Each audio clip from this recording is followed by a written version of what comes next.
This is CX of M Radio, the voice of customer experience professionals.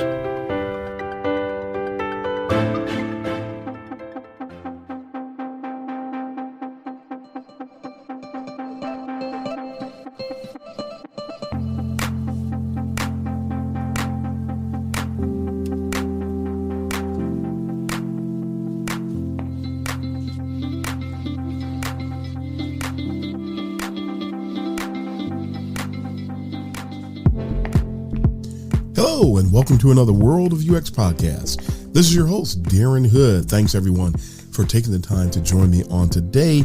And as always, a very special welcome to those of you joining us for the first time. We're going to continue with the memory lane segments where I mentioned last week that I get requests from folks where they ask me, most notably, someone actually asked me, and some of you may not believe this and you might not like it, but I'm willing to tell folks whatever. So I'm not going to hold anything back. I'm not going to sugarcoat anything. And I believe in full disclosure. So I'm willing to tell people things, whether they're pleasant or whether they're not pleasant.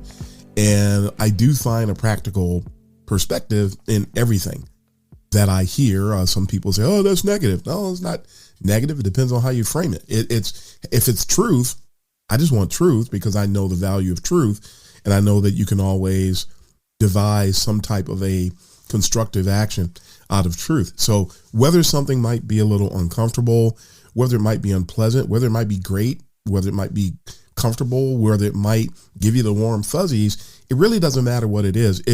If the information that we're sharing is going to vault you forward, especially if it requires you to have on your critical thinking hat, then by all means, then we want to present that. So someone's always where I was going.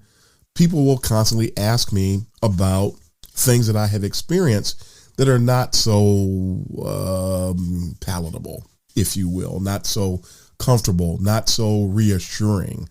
They ask me because some people know that there's value in knowing such things. And I took this request. When I took the request, I started thinking, you know what? I don't want to sit here and just talk about those things. I mean, I'm willing to do it. I know the value of it, but I also know that there's a greater value in not just sharing those things, but in talking about successes as well. I mean, hey, everybody listening to this podcast doesn't know me. And when you're listening to somebody that you don't know personally, it's very easy to take what they're saying the wrong way. So to give everybody a greater advantage, I decided to go ahead and present those things, which will begin next week. But I also want to share some successes, and there are lessons to be taken away, whether it's a good scenario or a bad scenario. So I wanted to have a very balanced, wrestling with my words there, but I wanted to give a balanced presentation. So for that reason, last week I shared 3 success stories, 3 memories, things that come to mind over the course of my career. And we're going to present 3 more of those successes tonight. And then in the next 2 weeks, we're going to present 2 more sets of 3. And memory lane is memory lane. I mean, you learn when you, whether you experience something that is a success or you mention something that was a problem or it was painful, there's always a takeaway. There's always something to learn. So that's what I want people to get out of this. But I wanted to help those who are listening for the first time to this little 4-week series. I wanted people to understand. I want people to level set. I want people to understand where I'm coming from, what I'm talking about, and why I'm talking about it. And in presenting it this way and in prefacing it, I'm hoping to give people what they need cognitively to digest what's coming forth. So that's it. Let's get into the next set of 3 success stories and get our takeaways out of this. So there was a website working on a major redesign for a large automotive manufacturer. And as mentioned, I'm not going to share the names of any of these companies. And some people, they know me, they know who I'm talking about. Some people don't. I'm a big supporter of it's all about the what and not the who. It doesn't really matter who it is we're talking about, no matter what we're talking about. It doesn't really matter because the principles, the structure, the framework of what we're talking about is something that can be transferred or imputed into practically anything that anyone else is experiencing. And that's where that's where the rubber meets the road, so to speak. So all you need to know is that it's a large corporate site. It's a big redesign project, and I did go a little bit farther by even saying this, it's for a large automotive manufacturer. There's at least 30 plus, 35 plus. So, you figure out who it was, if you really care, but don't miss the message as I constantly say. Now, on this particular project, we happen to be working in tandem with a very prominent creative agency. The agency I was working for was prominent, but we were working for, at that day and time, was an extremely prominent agency, more of a household name than our agency.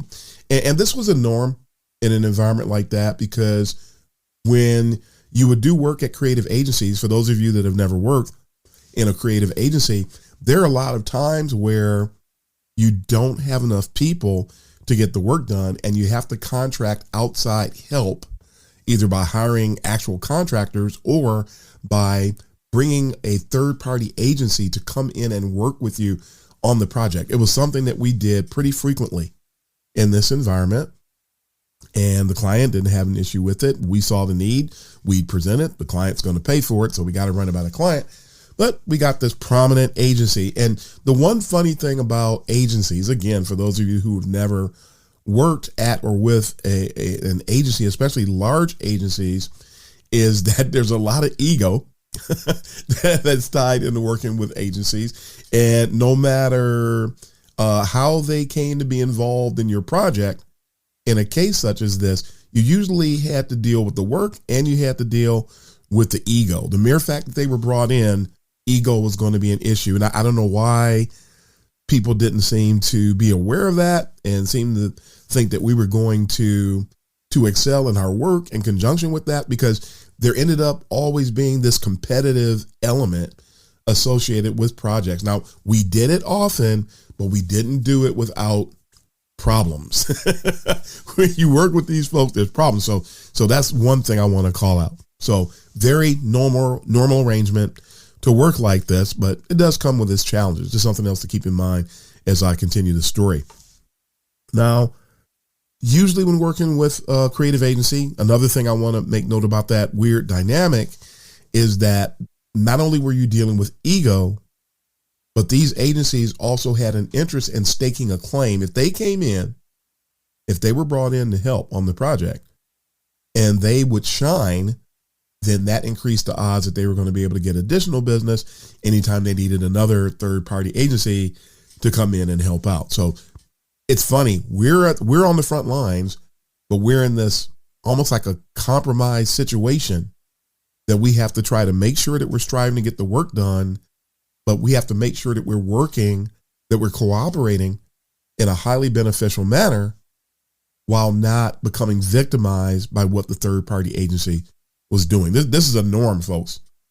I'm just telling folks about it. It's a norm. And I'm earlier stages of my UX career when I experienced something like this, and it was really something to see. And I got to learn a lot. Let's just put it that way. So during this project, this particular agency happened to be absolutely enamored with the ribbon navigation system. Some of you already know what I'm talking about. The ribbon navigation system that had just been introduced in Microsoft Office. Now, today, if you open up Word or Excel or PowerPoint, some of you just came in and you don't know anything but the ribbon. The ribbon, that whole big fat kind of navigational element at the top of the page. You have the menu, and then you have the things that fly out that looks like little buttons and things of that nature. There was a day when that was not a part of Microsoft Office's navigation.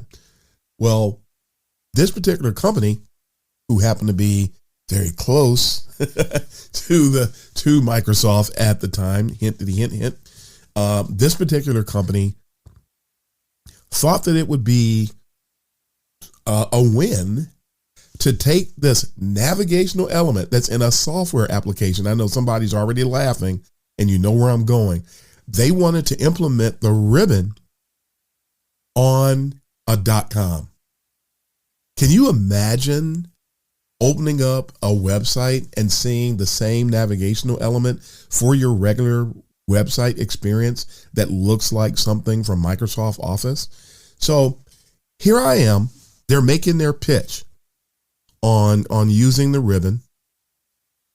They had no data.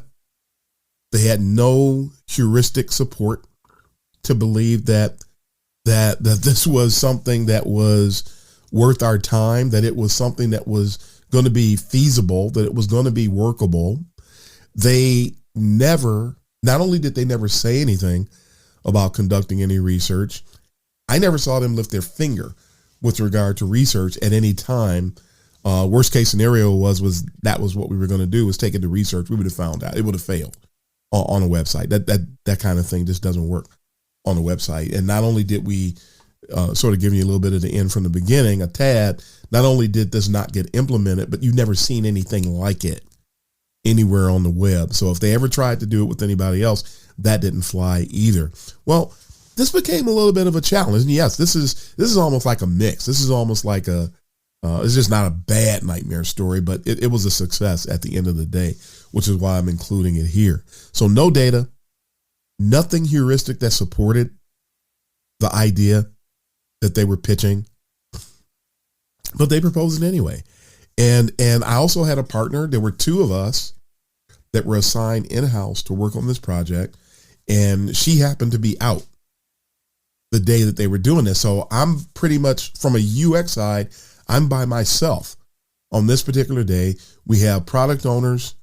We have a couple other people who are there, but nobody on the UX side of the house. And here I am, all by my lonesome, in this situation that has all the potential in the world to become extremely volatile and a huge make-break component in that. Again, can you imagine going to a website and seeing the same navigational structure, labels and taxonomies aside? Can you imagine going to a website and seeing something like that? It was absolutely ridiculous. So nobody can picture that. So I'm by myself, and I just had to step up to the plate. And many of you will encounter, no doubt, at some point in time, and many times in the course of your career, we're going to be in situations where we have to step up to the table and we have to go to bat. We have to represent, we have to advocate for users. We have to represent expert voice. And when it seems like all odds are against you, I had like 3 or 4 people from the partner agency, a product owner who's just looking to see what everybody is going to suggest, but they're not there to referee. It was my job.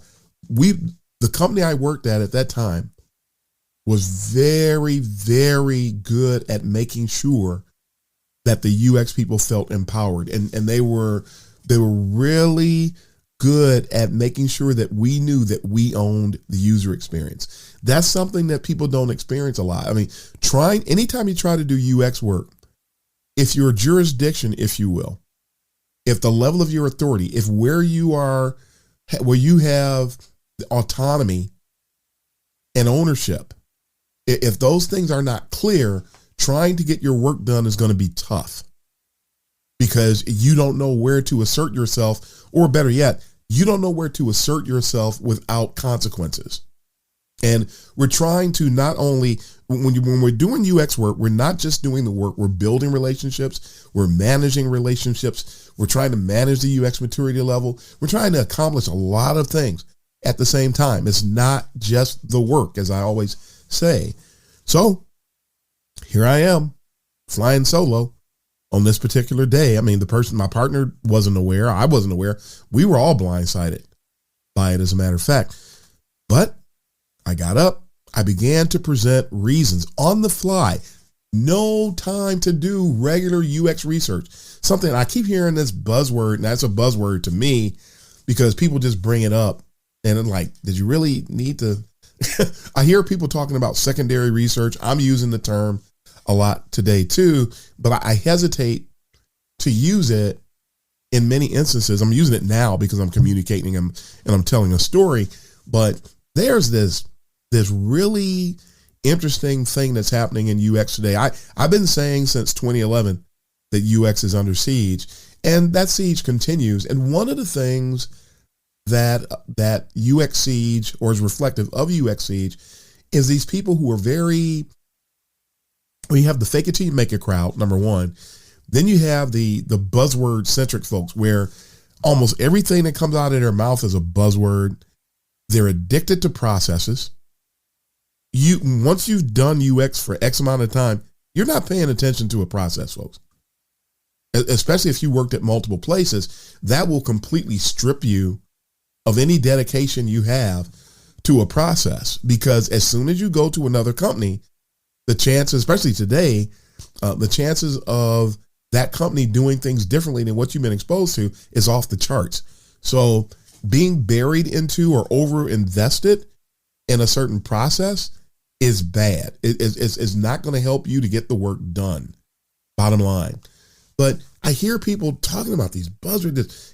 Almost every other word is a buzzword. It's like they're not really even communicating as much as they are using the buzzword because they're familiar with it and they just happen to say it. It's not really even optimizing the communication. It's the buzzword just comes out of their mouth. But at any rate, so for these people, secondary, things that you can research on the side, information that already exists that you can tap into. It's still research, but some people think of it as secondary research. I just call it all research. I'm not going to talk about mixed methods and qualitative and quantitative and try to specify. There's a time to do that, but I'm not going to do it every time I talk about research. It's all research. So we don't need to specify that unless what you're doing is calling for that. Just a little tidbit there. So to count that as a little cognitive commercial, if you will. But at any rate, I get up and I did not have time to do secondary research. So I presented things from a heuristic perspective. I love heuristics. I think it should be the first thing out of every UX person's toolbox. And sadly, very few people know anything about heuristics, or they go the buzzword route and they mention it because they heard you say it, but they really have no idea. That's what I mean by buzzwords. People mention something, but they really don't know or have any expertise with regard to what it is that the buzzword that they're using. It's not something that they can wield skillfully, if you will. So there were things I knew right then and there. So I began to make my case, knowing that the product owner, the person who owns the decision, we own the user experience, but that person owned the decision. And so now I knew that it was time for me to mediate. I knew it was time for me to negotiate. Those are skills associated with UX that people forget about or flat out don't know that we operate in. When I was done with my presentation, the product owner said, okay, that's it. We're not going with the ribbon. They completely shot it down. And today, 12 years later, so I just told you when it happened. So you're going to go and look and see what company it was. I know somebody's going to do that. 12 years ago, that didn't happen. Today, it still hasn't happened. Matter of fact, the information architecture on that site has changed very little since we rolled out the new information architecture back in 2010. So we were very successful. My partner and I, we were very successful getting that done.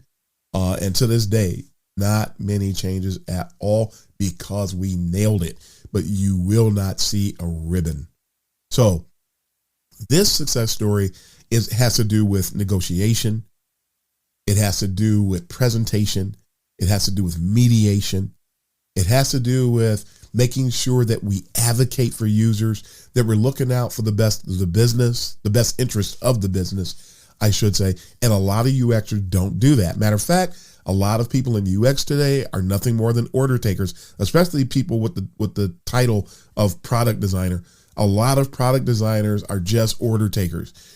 if a lot of people, if they had been in the situation I was in, especially if they were alone in a situation where you were working with someone else prior to that, they would absolutely not know what to do. They would sit and just do whatever was dictated to them. When you do that, you are violating the integrity of this discipline.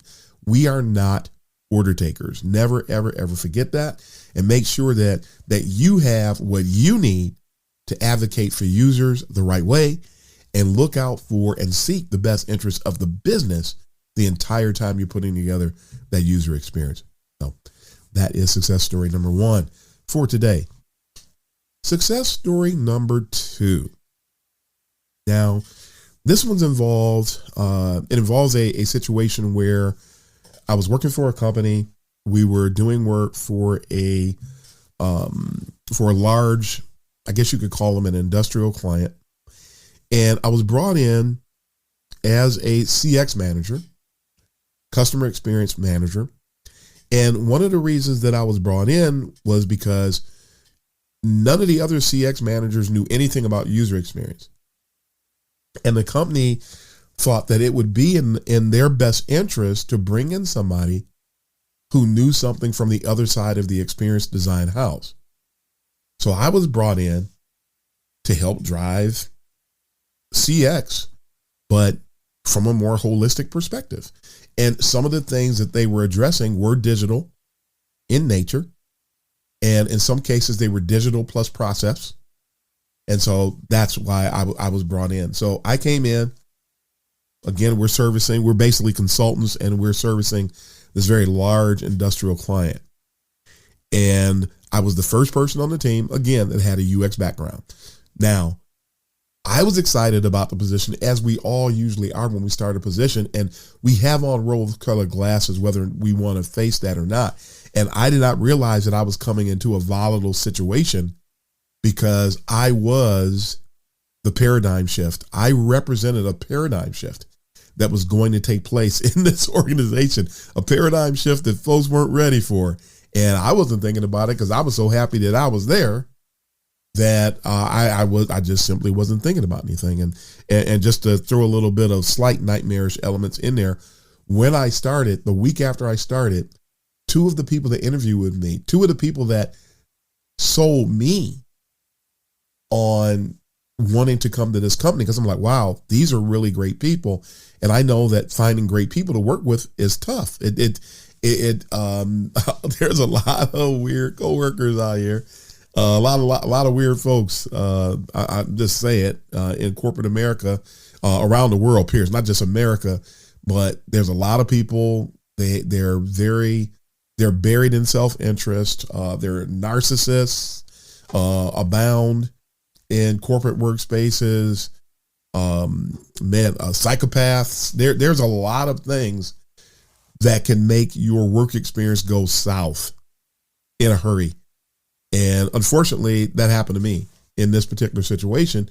I interviewed with a couple of people that impressed me to the nth degree, only to find out that the week after I started, one of them was leaving and the other person transferred to a new group, including the person that was going to be my boss. And the boss that replaced them was not a stellar situation. The interpersonal expectations that I had went out the window completely. So here I have the interpersonal connections from a leadership standpoint were gone. I come in and find out that I'm the only person on the team, because they didn't talk to me about that being the only UX person. I learned that after I came in. So I came in, find out, man, okay, I'm the only UX person in general. Okay, fine. Am I going to help other people to become aware of certain things? I mean, what's going to happen here? I don't know, but we'll just go ahead and we'll just do our thing, and we'll build from there. So that was my mindset. I'm here to do the work. I'm going to do the work. So it doesn't matter. That's what I do everywhere I go. So I don't care. So, but as I began to immerse myself in the position, people saw me doing things they weren't familiar with. People began to question and cast aspersions about what I was doing and recommending, not because they knew better. They just weren't familiar. And let me digress again. I'm sure we've all heard before that talk about how mules are stubborn. And I don't think I ever talked about this before, but would you believe it if I told you mules actually are not stubborn? Mules are actually extremely smart. And what happens, and the reason why they get accused of being stubborn, is because anytime somebody who owns or is responsible for the mule tries to get the mule to do something that they're not comfortable or familiar with, they start to push back. That's exactly what happened in this situation. These people were smart, they were talented, they were professional, they were skilled, but they were completely unfamiliar with what Darren Hood came and brought to the table. And so what mules do is then you try to get them to go somewhere, they don't go. You try to get them to do something, they won't do it. Not because they're being stubborn, but because you're trying to do something that they don't have a point of reference for. So it's a very mulish, truly, it's a true to nature. It's a mulish type of situation. And when you have that type of scenario, these people aren't doing it. You don't take it personally. Nobody's doing it to lash out at you.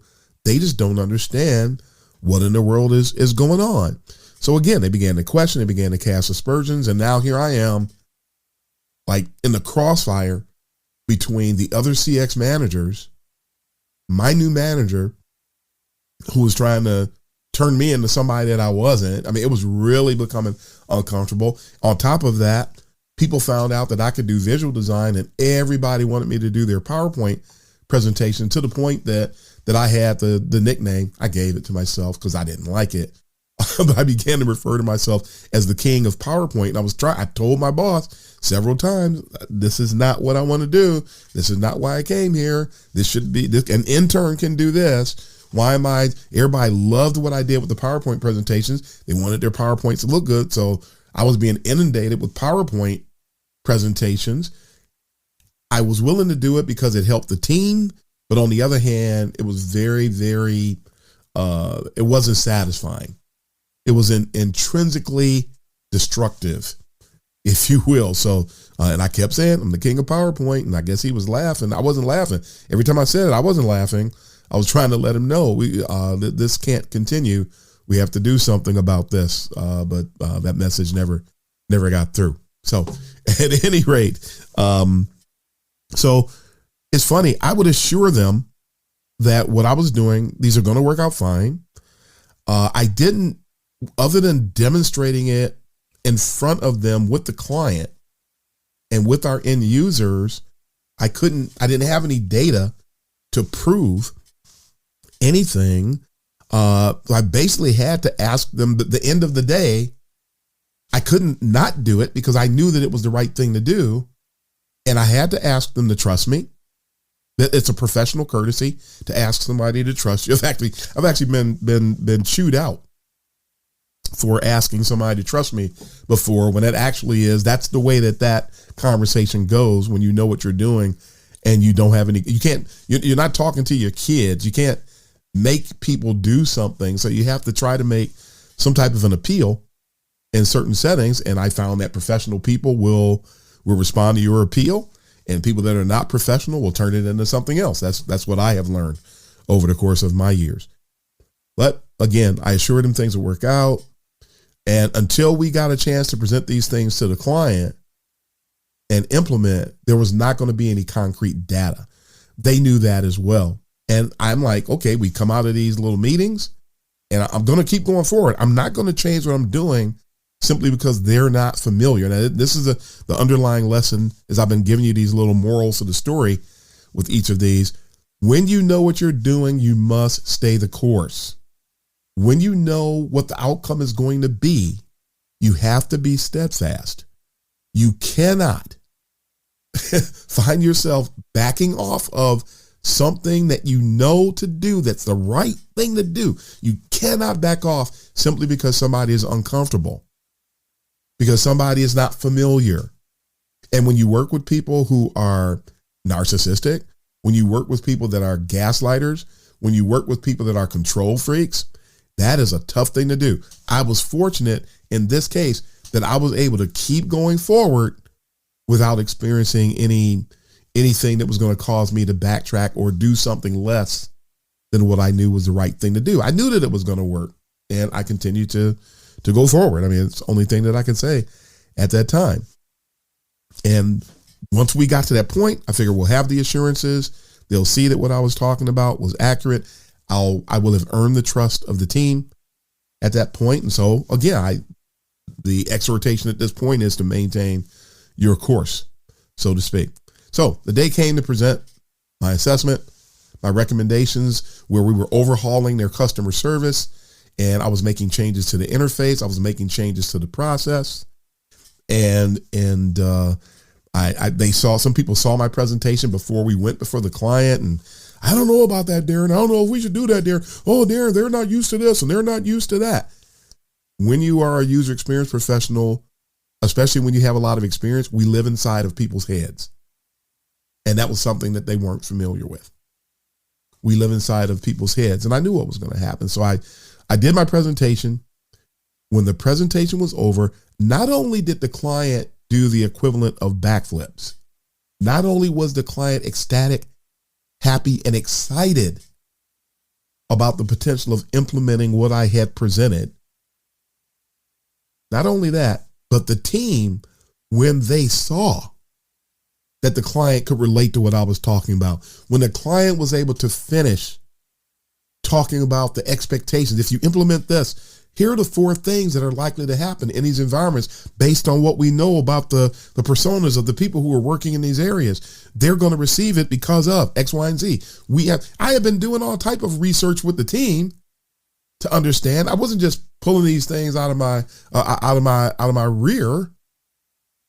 These were actual professional things, heuristically oriented things that I knew I was recommending. And when the team saw the reaction of the client, someone literally turned to me in that meeting and they did everything but hug me. They were so happy to see what I brought forth. And now they can actually see and touch what I was presenting, because some people struggle when they can't see or touch it. And they got to the point where they could see it and touch it. And now they were embracing the paradigm shift that I was trying to present and what I was brought in to do to help drive this paradigm shift. Unfortunately, I didn't stay there very long after that because you can only take so much of that kind of treatment and so much of being the king of PowerPoint, coupled with nobody believes what you're doing and you're the only person going down that route. Yeah, it got a little tough, but it is another success story. And the client was extremely happy. They weren't happy that I left not long after that, but they were very happy with what I left with them, something that they could implement at their different facilities around the country. So happy times, at least for somebody in that situation. So when you know that you're doing the right thing, don't be intimidated. Don't allow people to drown you in their lack of confidence. Don't let anybody gaslight you, which is really popular today. Stick the course, stay the course, do the right thing, and be ready to, things play out, you're successful. If you roll them out and you find out something else, iterate, make changes, but you have to do what you know. Make sure that you learn what you should do and then implement, stick with that. Don't shift.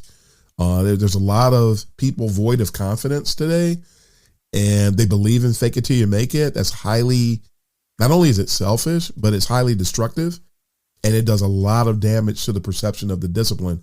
No UXer should be doing a fake it till you make it type of an approach in the work that they're doing. If you're one of those people, you got to abandon that today. Story number 3. And I'm going to try to move a little quickly with this one. But story number 3. There was a company that I applied for multiple times. Never got any traction whatsoever. You already hear the underlying message there. Until I did. I applied for this company more than one time, and it just hit me one day. Apply again. And I applied. I got called in for the interview. Actually, it was the only time in my career I've ever contracted as a UX professional. I started out as a contractor, and then people kept trying to knock down the door trying to hire me. So I was hired like a month later full time because they didn't want me going anywhere. I came through the door being the first person beside the manager.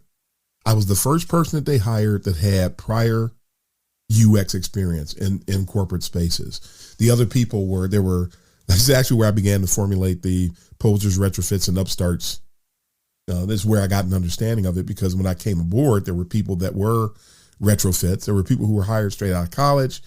And then there were people who were retrofitted into positions. None of them were very confident. They were all very afraid because they lacked confidence. And I've seen retrofits make it. I've seen some retrofits that are absolute nightmares. but if you're a retrofit, be a retrofit. Just be a good retrofit and have a good retrofit story to tell later on. But don't be like what happened here, but we'll share that later, not right now. So I was brought in to help bring some tangible credibility to the team's operation. And the first project I was tasked to work with involved the redesign of a globally facing training resource that was valued at, there was over $1 million at stake. Over $1 million was at line.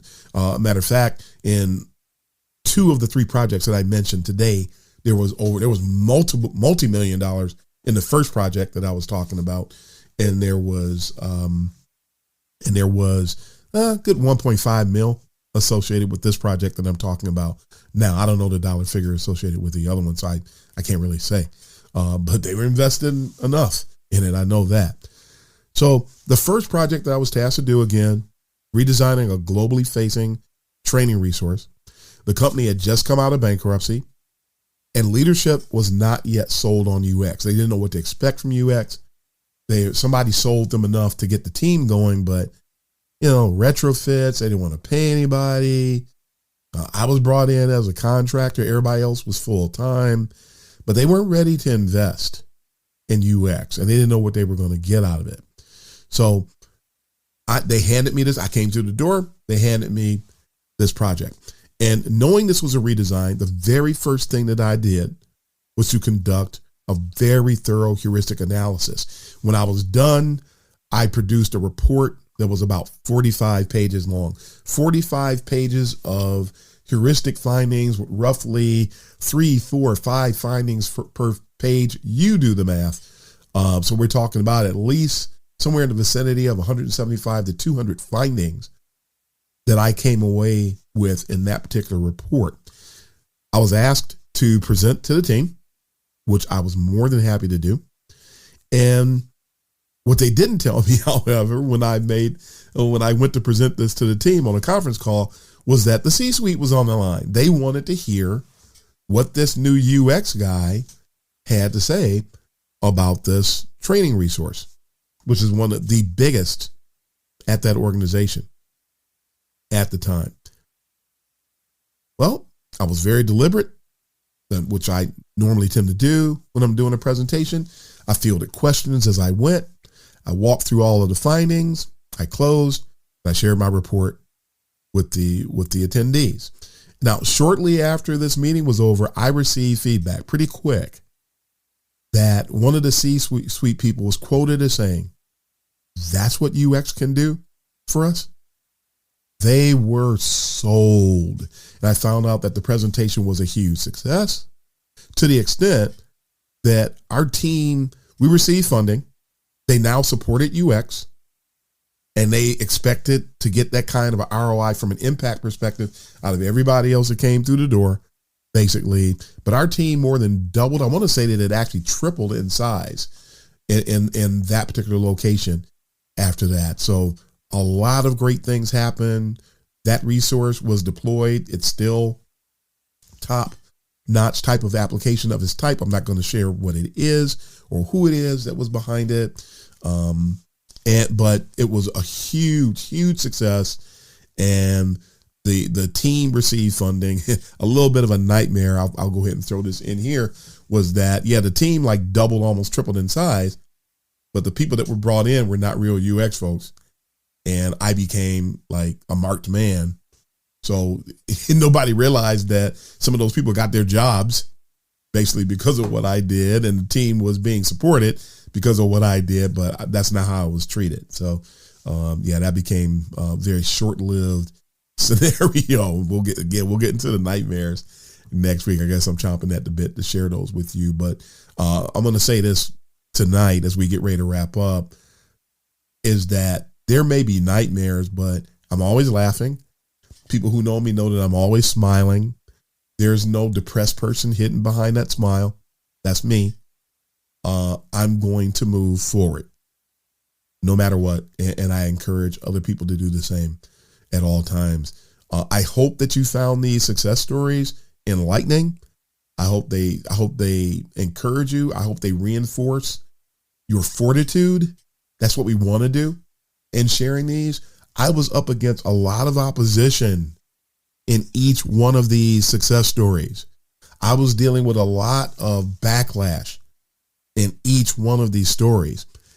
I was alone actually in each one of these stories and still came out on top. And I want to encourage you out there. Don't feel like you got to have everybody in your corner, but do feel like that you need to always be steadfast and maintain your fortitude. And as I talked about when I did my TEDx talk, excellence is a garrisoning force. And when you embrace excellence, people are going to come. They're going to not like what you're saying. They're not going to like what you're doing. They're not going to understand what you're doing. They're going to disagree with what you're doing. But if you embrace excellence, there's nothing that can stop you in moving forward. So coupled with everything else that I've said so far in this episode, make sure that you embrace excellence and it will take you a long way. UX is not a smooth road to travel. It is not. And even when you're doing your absolute best, there's always going to be something that will try to derail you. So please maintain your fortitude today. Please maintain your commitment. Please be sold out to excellence. And please, please, please embrace accurate and pure UX. And when you do, you'll always be able to accomplish more than meets the eye. You'll always be able to accomplish more than what you think you're addressing in the work that you do and the people that you serve. And that's when you get this really off the charts level of intrinsic satisfaction in the work that you do, which is one of the main reasons why I love UX today, because it is so satisfying to get things done and help out your users, your business, and to serve your team the right way. That's what we need to do today. That goes a long way, and that helps establish UX and represent UX the way that it should be established and represented wherever you are. So, folks, that is all the time we have for today. Bring your seatbelt next week because I'm going to hit you hard with 3 nightmarish kind of stories. Things that I know when I tell the nightmare stories, a lot of times people say, oh, I've experienced that. And when they hear how I handled it, it encourages them.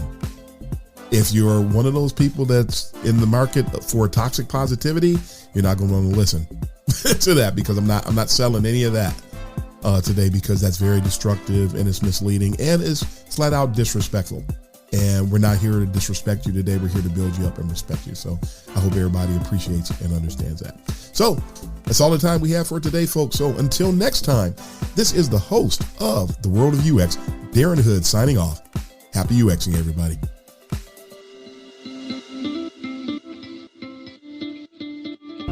Thanks for joining us for this session of CX of M Radio. Be sure to rate, review, and subscribe to the show, and visit cxofm.org for more resources.